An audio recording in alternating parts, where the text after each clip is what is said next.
Sebelumnya, si Tunan dan Wang Ling berpisah ke jalan masing-masing. Si Tunan pergi ke planet Fengluan untuk bersenang-senang, sementara Wang Ling berjalan dengan lancar menuju planet Tianyun. Berkat Alsir meninggalkan peta bintang yang sangat rinci sebelumnya, Wang Ling menggunakan waktunya untuk memperbaiki kompas bintang. Pertama, dia memurnikan batu kayu kosong dengan teknik rahasia dewa kuno. Kompas bintang sekarang ditutupi cabang-cabang yang tak terhitung jumlahnya dari zat misterius lampu hijau yang dimurnikan dari batu kayu kosong. Proses ini berlangsung 3 bulan. Wang Ling kemudian menggunakan tinta salju untuk memulai proses pemurnian akhir pada tahap penyelesaian kecil ini. Beberapa bulan berlalu, kompas bintang akhirnya berhasil disempurnakan. Saat ini sinar cahaya perak terbang sangat cepat melintasi kehampaan seperti naga. Itu terpancar dari kompas bintang menjelajahi angkasa. Setengah tahun kemudian, Wang Ling telah melakukan perjalanan melalui ruang angkasa sendirian. Dia semakin dekat dan lebih dekat ke planet Tianyun. Di tengah jalan, Wang Ling melihat planet yang tak terhitung jumlahnya. Beberapa planet memiliki kultivasi, beberapa ditinggalkan, dan beberapa dipenuhi dengan aura yang kuat dan kejam. Bahkan ada seseorang kultivator tahap awal transformasi jiwa mencoba menyerang Wang Ling di tengah jalan.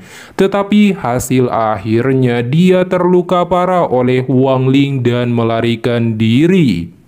Wang Ling akhirnya mengungkapkan ekspresi gembira ketika melihat planet ungu yang besar.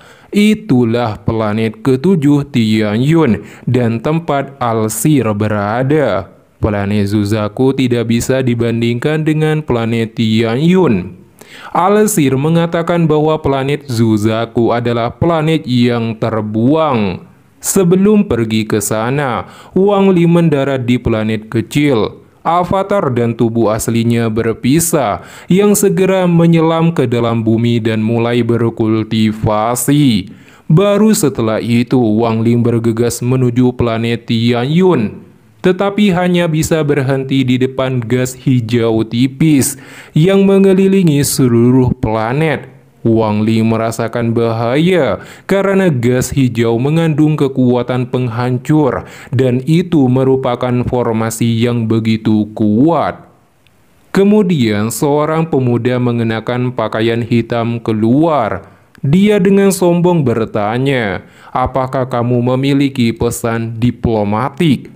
Wang Ling menjawab tidak. Dia menyampaikan kedatangannya untuk mencari Alsir. Tatapan pemuda itu aneh saat melihat Wang Ling dan bertanya, "Kamu datang dari planet Zuzaku?"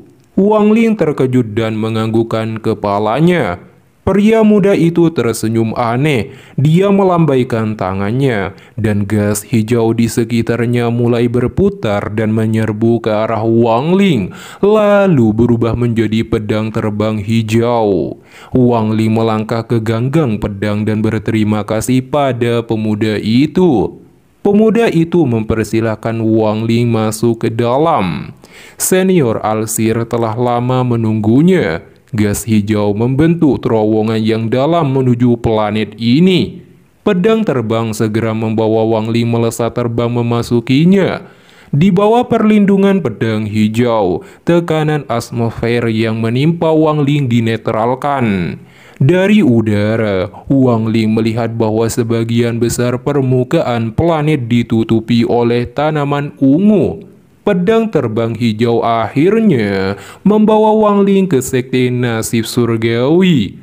Namun ketika Wang Ling bergerak menuju sekte nasib surgawi, sebuah suara menyuruhnya berhenti. Wang Ling dengan hormat memperkenalkan dirinya dari planet Zuzaku untuk menemui Alsir. Orang itu berkata, Alsir telah mengetahui kedatangannya. Namun untuk memasuki sekte nasi surgawi, bahkan murid kehormatan harus memulai 3 cobaan. Apakah kamu berani menerimanya? Ekspresi Wang Ling sangat serius saat bertanya, apa 3 cobaan itu? Percobaan pertama adalah uji coba manusia. Ini menguji hati daumu. Kedua, uji coba bumi. Ini menguji kultivasimu. Ketiga adalah pengadilan surgawi. Uji coba ini menguji domainmu. Hanya dengan memulai 3 cobaan ini, kamu dapat memasuki sekte nasi surgawi. Apakah kamu berani? Ucap orang itu dan sebuah portal muncul di hadapan Wang Ling. Wang Ling secara alami menerima tantangan ini. Dia kemudian memasuki portal. Di sekte nasi surgawi terdapat pohon yang sangat besar, menutupi langit seperti payung. Ada 3 orang di bawah pohon ini. Pertama, Pak Tua bernama Al-Sir. Di belakangnya terdapat 2 murid yang bersikap ramah dan penuh hormat. Salah satu murid bertanya, "Guru, orang ini hanya seorang murid kehormatan. Mengapa membuatnya melalui 3 cobaan?"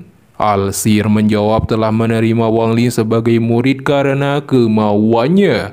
Hanya dalam 100 tahun, kultivasinya telah mencapai tahap ini. Dia tidak sederhana. Jika Wang Ling berhasil melewati 3 cobaan, Al-Sir menyuruh muridnya menetapkan Wang Ling ke paviliun awan ungu. Adapun Wang Ling, setelah dia memasuki portal cahaya oval, dia berada di dunia putih yang luas. Wang Ling merasa sangat tertantang melihat ini. Kemudian, sosok Limuan muncul, berjalan selangkah demi selangkah menuju Wang Ling dengan senyum indah. Wang Ling memandangi sosok Limuan. Apakah ini percobaan pertama? Ilusi terbentuk dari hati dauku. Ini tidak sulit sama sekali. Dia dengan cepat bergerak dan meraih pinggang Limuan dan tersenyum. Limuan tersenyum dan dia menghilang bersama dengan Wang Ling. Di bawah pohon bohi, murid Al-Sir mengungkapkan ekspresi kagum melihat kebijaksanaan luar biasa Wang Ling. Orang biasa hanya menunggu atau menerobos paksa percobaan pertama, tapi Wang Ling memutuskan untuk mencari hati daunya. Saat ini di dalam penilaian manusia, ada sebuah desa yang dipenuhi dengan bunga, burung, dan pohon willow menghiasi daerah tersebut. Di salah satu rumah, seorang kakek duduk di kursi dan minum teh. Lalu pandangannya beralih ke dalam rumah. Ada seorang anak laki-laki mengukir sepotong kayu merah.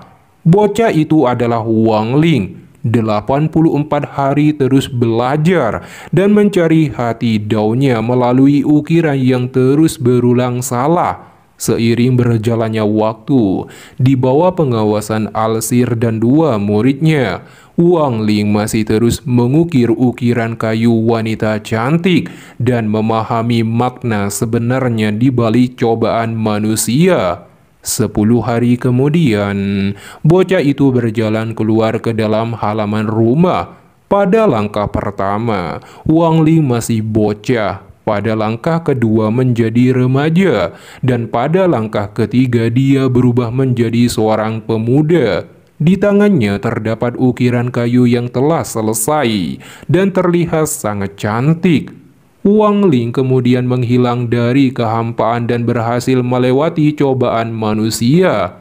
Pengadilan bumi menguji kultivasi. Apakah kamu siap? Apakah kamu berani masuk? Mengapa aku tidak berani?